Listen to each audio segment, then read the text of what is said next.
ಶಿವಂ associate company ವಂಚನೆ ಪ್ರಕರಣಕ್ಕೂ ಈಗ ಬೆಳಗಾವಿಯಲ್ಲಿ ಸಿಐಡಿ ಡಿಐಜಿ ಡಾಕ್ಟರ್ ಭೀಮಾಶಂಕರ್ ಸುದ್ದಿಗೋಷ್ಠಿ ಕರೆದಿದ್ದಾರೆ.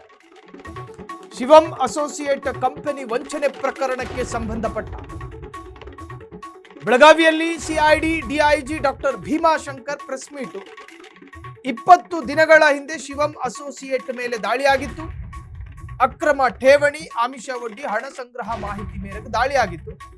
ಜಿಲ್ಲಾಡಳಿತ ಮತ್ತು ಪೊಲೀಸ್ ಇಲಾಖೆಯಿಂದ ನಡೆದಿದ್ದ ದಾಳಿಯಲ್ಲಿ ಇವತ್ತಿಗೂ ಶಿವಂ ಅಸೋಸಿಯೇಟ್ ಕಂಪನಿಗೆ ಜನರು ಹಣ ಹಾಕ್ತಿದ್ದಾರೆ. ಎಫ್ಐಆರ್ ಆದ ಬಳಿಕ ಈವರೆಗೆ 5 ಕೋಟಿನಂತೆ ಹೂಡಿಕೆಯಾಗಿದೆ. ಶಿವಾನಂದ್ ನೀಲಣ್ಣವರ ವಂಚನೆ ಮಾಡಿರುವುದು ಸಾಬೀತಾಗಿದೆ. ಸಾರ್ವಜನಿಕರಲ್ಲಿ ಅರಿವು ಮೂಡಿಸೋದಕ್ಕೆ ಸುದ್ದಿಗೋಷ್ಠಿ ಮಾಡ್ತಿದ್ದೇವೆ. ನಮ್ಮ ಜನರಿಗೆ ಯಾವಾಗ ಬುದ್ಧಿ ಬರುತ್ತೋ.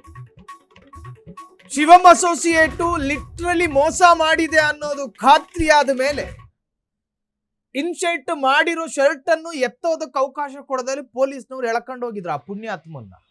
ಸ್ಟೇಷನ್ ಅಲ್ಲಿ ಕೂತ್ಕೊಂಡು ಓಂ ನಮ ಶಿವಾಯ ಅಂದಿದ್ದ ಪುಣ್ಯಾತ್ಮ. ಅವನು ವಂಚನೆ ಮಾಡಿದಾನೆ ಅನ್ನೋದು ಪೊಲೀಸರ ತನಿಖೆಯಲ್ಲಿ ಬಹಿರಂಗಗೊಂಡ ನಂತರವೂ ಕೂಡ ಹೂಡಿಕೆದಾರರು ಮತ್ತ ಹಣ ಹಾಕ್ತವ್ರಂತೆ. ಅದು ಹೆಂಗ್ ನಂಬಿಸೋನು?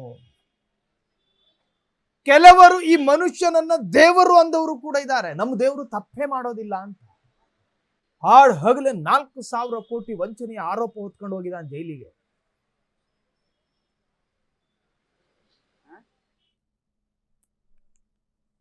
ಕಳೆದ 20 ದಿನಗಳ ಹಿಂದೆ ಬೆಳಗಾವಿ ನಗರದಲ್ಲಿ ಈ ಶಿವಂ ಅಸೋಸಿಯೇಟ್ಸ್ ಅನ್ನುವಂಥ ಕಂಪನಿ ಮೇಲೆ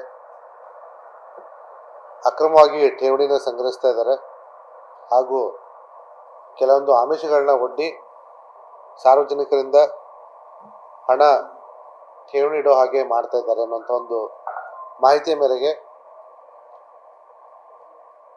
ಜಿಲ್ಲಾಧಿಕಾರಿಗಳು ಹಾಗೂ ಜಿಲ್ಲಾ ಪೊಲೀಸ್ ತಂಡದವರು ಇಲ್ಲಿ ಒಂದು ದಾಳಿಯನ್ನು ನಡೆಸಿ ತದನಂತರ ಒಂದು ಪ್ರಕರಣವನ್ನು ದಾಖಲಿಸಿಕೊಂಡು ಅದನ್ನ ನಂತರ ಸಿಐಡಿಗೆ ಟ್ರಾನ್ಸ್ಫರ್ ಮಾಡಿದ್ರು.